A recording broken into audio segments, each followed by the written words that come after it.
ಶುಭೋದಯ, ಸುಪ್ರಭಾತ, ಶುಭ ಮುಂಜಾನೆ. ಪ್ರೀತಿಯ ವಿದ್ಯಾರ್ಥಿಗಳೇ, ತಮ್ಮೆಲ್ಲರಿಗೂ ಆತ್ಮೀಯ ಆದರದ ಸ್ವಾಗತ. ನಾನಿವತ್ತು ಧಾತು ಮತ್ತು ಕ್ರಿಯಾಪದಗಳು ಅಂತಕ್ಕಂಥ ಒಂದು ಪುಟ್ಟ ವ್ಯಾಕರಣ ಪಾಠ ಹೇಳ್ತಾ ಇದ್ದೇನೆ. ಇದು 4ನೇ ತರಗತಿಯಿಂದ 10ನೇ ತರಗತಿಯ ವಿದ್ಯಾರ್ಥಿಗಳಿಗೆ ಮತ್ತು ಸ್ಪರ್ಧಾತ್ಮಕ ಪರೀಕ್ಷೆ ಬರೀತಕ್ಕಂಥ ಅಭ್ಯರ್ಥಿಗಳಿಗೆ ಇದು ಉಪಯುಕ್ತವಾದದ್ದು. ಖಂಡಿತವಾಗಿಯೂ ತಾವು ತಿಳಿದುಕೊಳ್ಳೇಬೇಕು. ಬಹಳ ಜನರಿಗೆ ಧಾತು ಅಂದರೆ ಏನು ಕನ್ಫ್ಯೂಷನ್ ಇರ್ತದೆ, ಕ್ರಿಯಾಪದ ಅಂದರೆ ಏನು ಕನ್ಫ್ಯೂಷನ್ ಇರ್ತದೆ. ಆದರೆ ಸಾಮಾನ್ಯವಾಗಿ ಕ್ರಿಯಾಪದ ಗೊತ್ತಾಗ್ತದೆ. ಸಾಮಾನ್ಯವಾಗಿ ಎಲ್ರಿಗೂ, ಬಹುತೇಕ 90% ವಿದ್ಯಾರ್ಥಿಗಳಿಗೆ ಅಥವಾ ಹಿರಿಯರಿಗೆ ಎಲ್ರಿಗೂ ಗೊತ್ತಾಗ್ತಿರ್ತದೆ. ಆದರೂ ನನ್ನ ಕರ್ತವ್ಯ, ತಾಯಿ ಅಡುಗೆಯನ್ನು ಮಾಡುತ್ತಾಳೆ, ತಾಯಿ ಮಾಡಿದ ಅಡುಗೆಯನ್ನು ಉಂಡನು. ಇಲ್ಲಿ ಇವುಗಳಿಗೆ ನಾವು ಕ್ರಿಯಾಪದಗಳು ಅಂತ ಹೇಳಬೇಕು. ಯಾಕೆಂದರೆ ಕ್ರಿಯೆಯನ್ನು ಸೂಚಿಸ್ತವೆ. ತಾಯಿ ಅಡುಗೆಯನ್ನು ಮಾಡುತ್ತಾಳೆ, ಮಾಡುವುದೊಂದು ಕ್ರಿಯೆ. ಇನ್ನು ತಾಯಿ ಮಾಡಿದ ಅಡುಗೆ ಆತ ಉಂಡನು, ಉಣ್ಣುವುದು ಒಂದು ಕ್ರಿಯೆ ಅಲ್ವೇ. ಮಾಡುತ್ತಾನೆ, ಉಣ್ಣುತ್ತಾನೆ, ಇವೆರಡಕ್ಕೆ ಕ್ರಿಯಾಪದಗಳು ಅಂತೇಳಿ ಹೇಳ್ತಾರೆ. ಆದರೆ ಇಲ್ಲಿ ನೀವು ತಿಳ್ಕೊಳ್ರಿ ಒಂದು ಪುಟ್ಟ ಸಂಗತಿ. ಲಿಂಗ, ವಚನ, ಕಾಲ ಮತ್ತು ಕ್ರಿಯಾಪದ ಪ್ರತ್ಯಯ ಹೊಂದಿರುವ ಪದಗಳು ಇವು. ಇಲ್ಲಿ ನೋಡ್ರಿ, ಮಾಡುತ್ತಾನೆ, ಮಾಡುತ್ತಾಳೆ ಅಂತನ್ನೋದಕ್ಕೆ ಲಿಂಗನೂ ಇದೆ, ಓಕೆ, ಸ್ತ್ರೀಲಿಂಗ ಇದೆ, ವಚನ ಇದೆ, ಏಕವಚನ ಇದೆ, ಕಾಲ ಇದೆ, ವರ್ತಮಾನ ಕಾಲ ಇದೆ, ಕ್ರಿಯಾ ಪ್ರತ್ಯಯ ಇದೆ. ಉಂಡನು ಅನ್ನುವಲ್ಲಿ ನೂಕಾರ, ತಾಳೆ, ತಾಳೆ ಅನ್ನೋದಕ್ಕೆ ಕ್ರಿಯಾಪದ ಅಂತಾರೆ. ಮಾಡುತ್ತಾಳೆ ಕ್ರಿಯಾಪದ. ಇವು ಉಳಿದದ್ದು ಗೌಮ್ಯವಾದರೆ ಕ್ರಿಯಾ ಪ್ರತ್ಯಯ ಅಂತ ಏನು ಹೇಳ್ತಾ ಇದ್ದೇವಲ್ಲ, ಅದು ಸ್ಪಷ್ಟವಾಗಿ ನಿಖರವಾಗಿ ಗೊತ್ತಾಗ್ತದೆ. ಅಂದರೆ ಒಂದು ಕ್ರಿಯಾಪದ ಏನೆಲ್ಲ ಒಳಗೊಂಡಿರ್ತದ ಅಂತಂದ್ರೆ ಲಿಂಗ, ವಚನ, ಕಾಲ, ಕ್ರಿಯಾಪ್ರತ್ಯಯ ಹೊಂದಿರ್ತದೆ.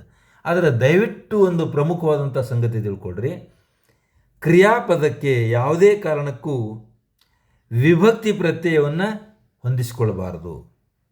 ಈ ಒಂದು ಉದಾಹರಣೆಗೆ ಉಂಡನು, ಪ್ರಥಮ ವಿಭಕ್ತಿ ಅಂತೇಳಿ ಹಾಗೆ ತಿಳ್ಕೊಳ್ಬಾರ್ದು. ಕ್ರಿಯಾಪದವು ವಿಭಕ್ತಿ ಪ್ರತ್ಯಯದಿಂದ ದೂರ.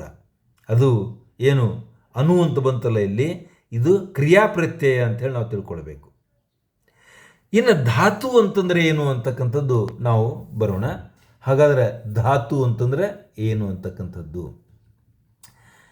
ಕ್ರಿಯಾರ್ಥವನ್ನು ಸೂಚಿಸುವ ಪ್ರತ್ಯಯವನ್ನು ಹೊಂದಿರದ ಪದವೇ ಧಾತು ಅಥವಾ ಕ್ರಿಯಾ ಪ್ರಕೃತಿ.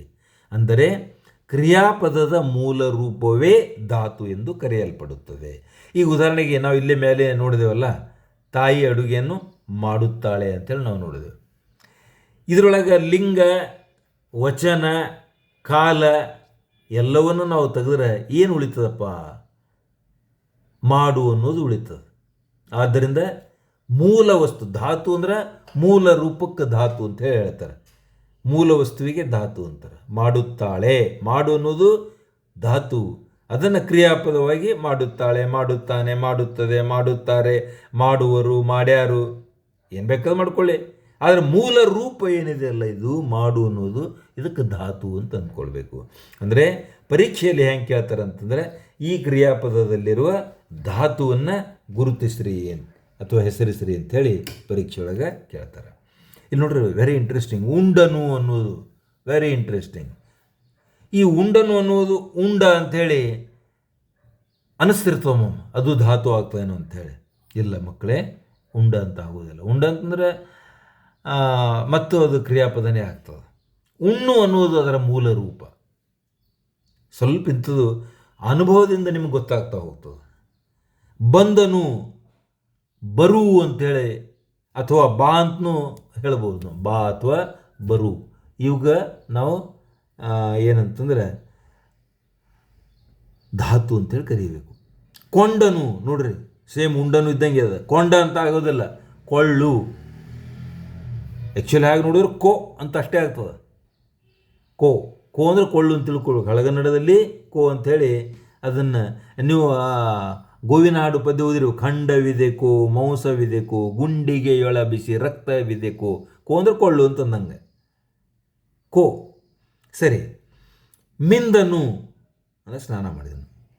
ಮೀಯು, ಮೀಯುನು ತಪ್ಪೆ. ಮೀ ಯ ವ್ಯಂಜನ ಆದರೆ ಇದು ಭಾಳ ಕರೆಕ್ಟ್. ಇದು ಮೀ, ಇದು ಸರಿನೇ, ಆದರೆ ಮೀ ಅನ್ನೋದು ಇನ್ನಷ್ಟು ಕರೆಕ್ಟ್. ಮೀ. ಹೋಗಳು ನೋಡ್ರಿ, ನೆಗೆಟಿವ್ ಇದೆ, ಹೋಗುವುದಿಲ್ಲ. ನಾವು ಕ್ರಿಯಾಪದವನ್ನು ವಿದ್ಯಾರ್ಥಕ, ಸಂಭವಾರ್ಥಕ, ಸಂಭಾವನಾರ್ಥಕ, ಸಂಶಯಾರ್ಥಕ ಈ ಪ್ರಕಾರವಾಗಿ ನೋಡ್ತಾ ಹೋದಾಗ ಇದು ನಿಷೇಧಾರ್ಥಕ. ಹೋಗಳು ಅಂದರೆ ಹೋಗುವುದಿಲ್ಲ. ಅದು ಏನೇ ಹಾಕಿರಲಿ, ಅದು ಹೋಗಲಿ ಬಿಡಲಿ, ರೂಪ ಏನಿದೆಯಲ್ಲ ಒಳಗಿರೋದು ಮೂಲ ರೂಪ ಹೋಗು ಅನ್ನೋದು, ಇದು ಅದರ ಧಾತು. ತಿನ್ನದು, ಇದು ಕೂಡ ನೆಗೆಟಿವ್, ಬೇಕಂತೆ ಉದಾಹರಣೆಗೆ ತೊಗೊಂಡಿದ್ದೇನೆ. ತಿನ್ನು, ಮನಸ್ಸಿರ್ತದೆ, ಹಣ್ಣು ತಿನ್ನು ಅಂತಂತಾರಲ್ರಿ, ಅದು ಕ್ರಿಯಾಪದನೇ ಆಯ್ತಲ್ರಿ ಅಂತೇಳಿ. ಯಾಕೆ ಅಂತಂದರೆ ಇಲ್ಲಿ ಅತ್ಯಂತ ಸಂಕ್ಷಿಪ್ತ ರೂಪ ಕ್ರಿಯಾಪದದ ಮೂಲ ರೂಪ ತಿನ್ನು, ಇದಕ್ಕಿಂತ ಬೇರೆ ಪದ ಇರಲಿಕ್ಕೆ ಸಾಧ್ಯನೇ ಇಲ್ಲ. ಯಾವಾಗ ನಾವು ಆ ಕನ್ಕ್ಲೂಷನ್ಗೆ ಬರ್ತೇವೆಯೋ ಅಲ್ಲಿಗೆ ಅದು ಮುಗೀತು. ನಾವು ಅದನ್ನು ಕ್ರಿಯಾಪದ ಅಂತೇಳಿ, ಅದನ್ನು ಧಾತು ಅಂತ ನಾವು ತಿಳಿದುಕೊಳ್ಳಬೇಕು. ಆಡ್ಯಾರು, ಆಡಬಹುದು, ಸಂಶಯಾರ್ಥಕ ಇದೆ ಇಲ್ಲಿ, ಸರಿನಾ? ಆಡು ಇಲ್ಲಿ ವಿದ್ಯಾರ್ಥಕ ಗಂಡಂಗೆ ಕಾಣಿಸ್ತಿರ್ತದೆ, ಅದು ಬಿಟ್ಟು ಬಿಡ್ರಿ. ಅದು ಇದು ನಾನು ಭಾಳ ದೊಡ್ಡ ವಿದ್ಯಾರ್ಥಿಗಳಿಗೆ ಹೇಳ್ತಾ ಇದ್ದೀನಿ, ಚಿಕ್ಕ ಮಕ್ಕಳಿಗಲ್ಲ ಇದು, 3ರಿಂದ 6ನೇ ತರಗತಿಯ ಮಕ್ಕಳಿಗೆಲ್ಲ. ಆಡ್ಯಾರು ಅಂದರೆ ಆಡಬಹುದು, ಆಡ್ಯಾರು, ಅದರ ರೂಪ ಆಡು. ನಾನು ಇನ್ನೊಂದು ವಿಡಿಯೋ ಪಾಠ ಮಾಡಿದ್ದೇನೆ, ಕ್ರಿಯಾಪದದ ವಿವಿಧ ರೂಪಗಳು ಅಂಥೇಳಿ, ಡಿಫ್ರೆಂಟ್ ಟೈಪ್ಸ್ ಆಫ್ ವರ್ಬ್ಸ್ ಅಂಥೇಳಿ ಅದು ನಾನು ಮಾಡಿದ್ದೇನೆ. ಅದನ್ನು ತಾವು ಭೇಟಿ ಕೊಟ್ಟಿರಿ ಅಂತಂದರೆ ನಿಮಗೆ ನಿಖರವಾಗಿ ಇನ್ನಷ್ಟು ಅರ್ಥ ಆಗ್ತದೆ ಅಂತ ಹೇಳ್ತಾ, ವಿದ್ಯಾರ್ಥಿಗಳೇ, ನಾನು ಇಲ್ಲಿಗೆ ಈ ವಿಡಿಯೋ ಪಾಠ ಮುಕ್ತಾಯಗೊಳಿಸ್ತಾ ಇದ್ದೇನೆ. ಖಂಡಿತವಾಗಿಯೂ ತಮ್ಮೆಲ್ಲರಿಗೂ ಇದು ಇಷ್ಟವಾಗಿದೆ ಅಂತ ತಿಳ್ಕೊಳ್ತಾ ಈ ಪಾಠ ಇಲ್ಲಿಗೆ ಮುಗಿಸ್ತಾ ಇದ್ದೇನೆ. ದಯವಿಟ್ಟು ನನ್ನ ಚಾನಲ್ ಸಬ್ಸ್ಕ್ರೈಬ್ ಮಾಡಿ ನನಗೆ ಪ್ರೋತ್ಸಾಹ ನೀಡಿ ಅಂತ ಹೇಳ್ತಾ ನಾನು ಇಲ್ಲಿಗೆ ವಿದಾಯ ಹೇಳ್ತಾ ಇದ್ದೇನೆ. ತಮ್ಮೆಲ್ಲರಿಗೂ ಒಳ್ಳೆಯದಾಗಲಿ, ಶುಭವಾಗಲಿ. Best of luck. Thank you. ಶುಭೋದಯ.